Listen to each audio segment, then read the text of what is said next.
हरिः ओम् वक्रतुण्ड महाकाय सूर्यकोटि समप्रभ निर्विघ्नं कुरु मे देव सर्वकार्येषु सर्वदा।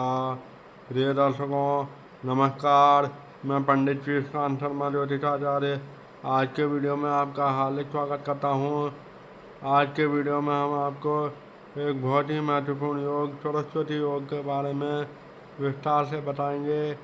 वीडियो को अंत तक देखें। अच्छा लगे तो लाइक करें, चैनल को सब्सक्राइब करें और ज़्यादा से ज़्यादा लोगों से शेयर करें। कमेंट बॉक्स में कमेंट करके बताएं कि वीडियो कैसा लगा। आदि तो चलिए शुरू करते हैं आज के वीडियो को। आज का हमारा टॉपिक है सरस्वती योग कैसे बनता है और इसके क्या क्या परिणाम देखने को मिलते हैं जिसकी कुंडली में यह सरस्वती योग बनता है उस व्यक्ति को। तो आइए शुरू करते हैं। सबसे पहले मैं आपको बताना चाहूँगा कि सरस्वती योग बनता कैसे बनता है ये सरस्वती योग। तो देखिए, बुध गुरु और शुक्र की युति या दृष्टि संबंध से यह योग बनता है। यानी बुध और शुक्र की युति हो और उन पर गुरु की दृष्टि हो, तीनों में से कोई भी दृष्टि हो। गुरु की 3 दृष्टियाँ होती हैं, बृहस्पति की 3 दृष्टियाँ होती हैं, 5वीं, 7वीं और 9वीं। तो बृहस्पति की कोई भी दृष्टि हो, 5वीं, 7वीं और 9वीं दृष्टि में से कोई भी दृष्टि बुध और शुक्र की युति पर हो, बुध और शुक्र पर हो, और बुध और शुक्र की युति हो और बृहस्पति की दृष्टि हो तो यह योग बनता है। या फिर तीनों ग्रहों की युति हो तो भी सरस्वती योग बनता है। यानी बुध गुरु और शुक्र की युति होने पर भी सरस्वती योग बनता है। अब हम बताते हैं कब यह योग अब उससे पहले यह बताना चाहेंगे कि इस योग के फलादेश क्या होते हैं। या यूँ कहें कि जिस व्यक्ति की कुंडली में यह सरस्वती योग होता है उस व्यक्ति को क्या क्या परिणाम देखने को मिलते हैं। सरस्वती योग, तो देखिए ये 3 ग्रहों का योगदान होता है। इस योग को बनाने के लिए बुध, गुरु और शुक्र, तो बुध को यहाँ एक और ज्योतिष शास्त्र में बुद्धि का कारक माना गया है। वहीं गुरु और शुक्र को ज्योतिष शास्त्र में ज्ञान का कारक ग्रह माना गया है। इसलिए ऐसा व्यक्ति जिसकी कुंडली में सरस्वती योग होता है, ऐसे व्यक्ति में ज्ञान बहुत अधिक होता है, वह बुद्धिमान होता है और जिस भी कार्य क्षेत्र में वह कार्य करता है उस कार्य का विशेषज्ञ होता है और उस कार्य के बारे में उसे गहरा ज्ञान होता है। जैसे बहुत गहरा ज्ञान होता है, वह हर बात की गहराई में जाता है, गहराई से पता लगाता है। ऐसा व्यक्ति जानने का इच्छुक होता है, जिज्ञासु प्रवृत्ति का होता है। जरूरी नहीं कि वह बहुत ज़्यादा पढ़ा लिखा हो, वह जिस भी क्षेत्र में कार्य करता है उस क्षेत्र के बारे में या उस कार्य के बारे में उसको बहुत गहरा ज्ञान होता है। जिस व्यक्ति की कुंडली में यह सरस्वती योग होता है तो ऐसे व्यक्ति में ज्ञान, बुद्धि भी होती है, बुद्धि का विशेष योगदान होता है और वह कार्य का विशेषज्ञ होता है। हर कार्य को और उसका गहरा ज्ञान होता है जिसमें वह विशेषज्ञ होता है।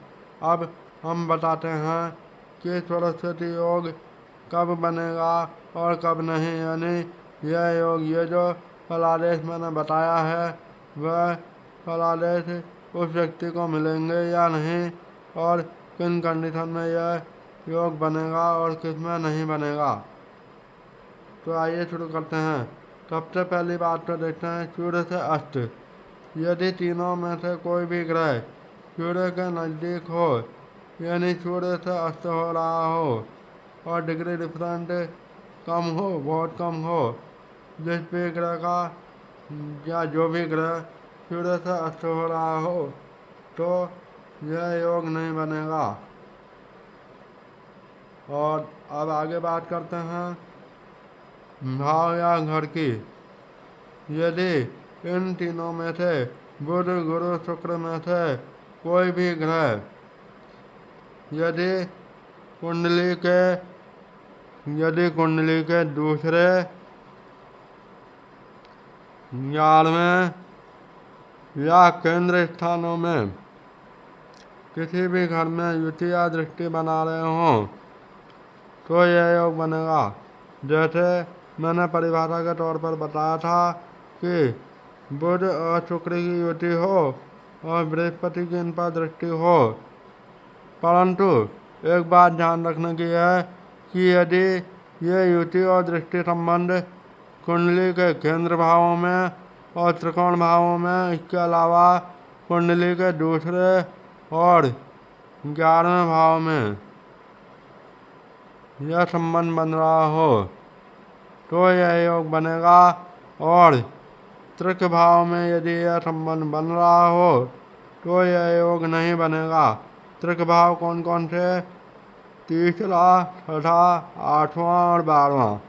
3, 6, 8, 12 भावों में यह योग नहीं, यह संबंध बनने पर यह योग नहीं बनेगा। सरस्वती योग किसी विशेष परिस्थिति में ही यह सरस्वती योग तीसरे, छठे, 8वें और 12वें भाव में काम करेगा। विशेष परिस्थिति जैसे कोई ग्रह जो भी ग्रह यहाँ पर हो उस भाव से संबंधित यदि उस व्यक्ति का कार्य क्षेत्र है तो ही यह योग काम करेगा इन भावों में, अन्यथा नहीं। अन्यथा तो यदि यह युति और दृष्टि संबंध यदि केंद्र में, दूसरे भाव में और 11वें भाव में बन रहा हो या फिर त्रिकोण स्थानों में बन रहा हो, यह संबंध कौन सा? बुध और शुक्र की युति हो और गुरु की दृष्टि हो, यह संबंध केंद्र भावों में, त्रिकोण भावों में, दूसरे भाव में और 11वें भाव में बन रहा हो तभी यह योग बनेगा। किसी विशेष परिस्थिति में ही त्रिक भावों में बनेगा, अन्यथा नहीं। आगे बात करते हैं योग कारक और मारक ग्रह। यदि तीनों योग कारक होंगे तभी यह योग बनेगा, क्योंकि देखिए शुक्र और गुरु तो वैसे ही सर्वाधिक शुभ ग्रह होते हैं और घर भी अच्छा मिला है तो ये तो योग कारक होंगे ही। और बुध और गुरु और शुक्र की युति से, यहाँ पर लक्ष्मी नारायण योग भी बनेगा। यदि यह योग कारक हैं तो, मारक हैं तो यह योग नहीं बनेगा। सरस्वती योग तो बनेगा ही, लक्ष्मी नारायण योग भी बनेगा। लक्ष्मी नारायण योग के बारे में पहले चर्चा कर चुके हैं। आगे बात करते हैं मारक हो तो नहीं बनेगा, योग कारक हो तो बनेगा। आगे बात करते हैं बुध, गुरु और शुक्र इन तीनों ग्रहों में से कोई भी ग्रह पाप कर्तृ दोष में नहीं आ रहा हो तभी यह योग बनेगा। यदि इन तीनों में से कोई भी ग्रह, बुध गुरु शुक्र में से कोई भी ग्रह यदि पाप कर्तृ दोष में आ रहा है तो यह सरस्वती योग नहीं बनेगा। मान लीजिए पाप कर्तृ दोष के बारे में मैं आपको पहले बता चुका हूँ, यहाँ उदाहरण के तौर पर बता देता हूँ। शनि और राहु के बीच में इन तीनों में से कोई भी ग्रह आ गया, यानी बुध गुरु शुक्र में से कोई भी ग्रह शनि और राहु के बीच में आ गया। जैसे मान लीजिए यहाँ पर शनि है, दूसरे भाव में यहाँ पर बुध गुरु शुक्र में से कोई है और यहाँ पर राहु है 11वें भाव में, तो यह पाप का त्रिदोष बन गया और पाप का त्रिदोष बनने के कारण यह सरस्वती योग नहीं बनेगा, अर्थात यह परिणाम देखने को नहीं मिलेंगे। पाप का त्रिदोष के बारे में विस्तार से चर्चा हम पुराने वीडियो में कर चुके हैं। योग कारक मारक ग्रह भी पहले बता चुका हूँ। आगे बात करते हैं डिग्री की। यदि बुध, बृहस्पति और शुक्र में से किसी भी ग्रह की डिग्री यदि 0, 1, 2, 3, 28, 29, 30 हो तो भी यह योग नहीं बनेगा। यदि गुरु, शुक्र और बुध ये तीनों ग्रह या तो अपनी राशि में हो, मित्र राशि में हो या उच्च राशि में हो तो ही यह योग बनेगा, अन्यथा नहीं। अन्यथा अगर वह शत्रु राशि में हो, नीच राशि में हो या मारक हो तो यह योग नहीं बनेगा, सरस्वती योग नहीं बनेगा। आगे बात करते हैं चलित कुंडली। चलित कुंडली के अनुसार यदि बुध, बृहस्पति या शुक्र में से कोई भी ग्रह का, किसी भी ग्रह का भाव परिवर्तन हो गया हो तो भी यह योग नहीं बनेगा। जैसे उदाहरण के लिए मान लीजिए यहाँ पर बृहस्पति देव हैं, यहाँ पर बृहस्पति देव हैं। बृहस्पति देव जैसे मान लो यहाँ पर हैं, पंचम भाव के कारक ग्रह होते हैं बृहस्पति देव। बृहस्पति देव मान लो इस हाउस में चलेगा चलित कुंडली में, छठे भाव में, तो यह योग नहीं बनेगा। अब इस कुंडली में भी यह सरस्वती योग बन रहा है, क्योंकि देखिए बुध और शुक्र की युति लग्न में है, शुक्र स्वराशि में है और यहाँ पर गुरु की दृष्टि देखो तो 1, 2, 3, 4, 5, 6, 7, 8 और ये 9, इन दोनों ग्रहों पर बृहस्पति की दृष्टि पड़ रही है, 9वीं दृष्टि। अर्थात यहाँ पर इस उदाहरण कुंडली में जो है सरस्वती योग बना है। और यदि चलित कुंडली के अनुसार इन तीनों में से किसी भी ग्रह का भाव परिवर्तन हो गया हो तो यह योग नहीं बनेगा। यह जैसे मान लीजिए गुरु चलित कुंडली के अनुसार छठे भाव में चला जाएगा तो यह योग नहीं बनेगा। 6, 8, 12 से कोई भी संबंध बना ले तो नहीं बनेगा, या किसी भी तरह से गलत घर में या सूर्य से अस्त हो जाए तो भी नहीं बनेगा। आगे बात करते हैं पाप ग्रहों का प्रभाव। पाप ग्रहों में शनि, राहु और केतु, ये 3 पाप ग्रह होते हैं। अब यहाँ पर शनि को नहीं लेंगे, क्योंकि शनि जो है मंद गति से चलने वाला ग्रह है, वह धीमी गति से परिणाम देता है।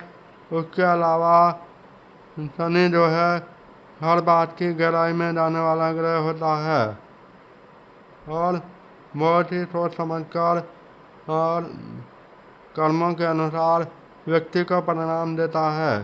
इसलिए जरूरी नहीं कि शनि पाप प्रभाव में आए ही इस योग में, लेकिन इन तीनों ग्रहों यानी बुध, गुरु या बृहस्पति और शुक्र, इन तीनों ग्रहों पर राहु केतु का प्रभाव हो, यानी राहु या केतु की इन ग्रहों पर दृष्टि पड़ रही हो या युति हो तो यह योग नहीं बनेगा। अब हम उपाय की बात करें तो बुध, गुरु और शुक्र में से जो भी ग्रह कमजोर हो, यानी सूर्य से अस्त हो रहा हो, मारक हो, पाप का त्रिदोष में आ रहा हो, डिग्री कम हो, जैसे मारक हो, डिग्री कम हो, या सूर्य से अस्त हो रहा हो, या किसी भी तरह से कमज़ोर हो, यह बुध, गुरु, शुक्र किसी भी तरह से कमज़ोर हो और सरस्वती योग नहीं बन पा रहा हो, तो ऐसी स्थिति में ये उपाय करें। सबसे पहले तो इन तीनों में से जो भी ग्रह कमज़ोर है उसके बीज मंत्र का 108 बार जाप करें, रुद्राक्ष धारण करें। यदि योग कारक ग्रह हो और डिग्री कम हो तो उसकी डिग्री बढ़ाने के लिए या अच्छे परिणाम प्राप्त करने के लिए उससे संबंधित रत्नों को धारण करें। और यदि मारक हो और इसकी डिग्री अधिक हो, इन तीनों में से कोई ग्रह मारक हो और इसकी डिग्री अधिक हो, तो उस ग्रह से संबंधित वस्तुओं का दान करें, अवश्य लाभ मिलेगा। आज के लिए बस इतना ही काफ़ी है। मिलते हैं अगले वीडियो में, तब तक के लिए नमस्कार, जय श्री कृष्णा।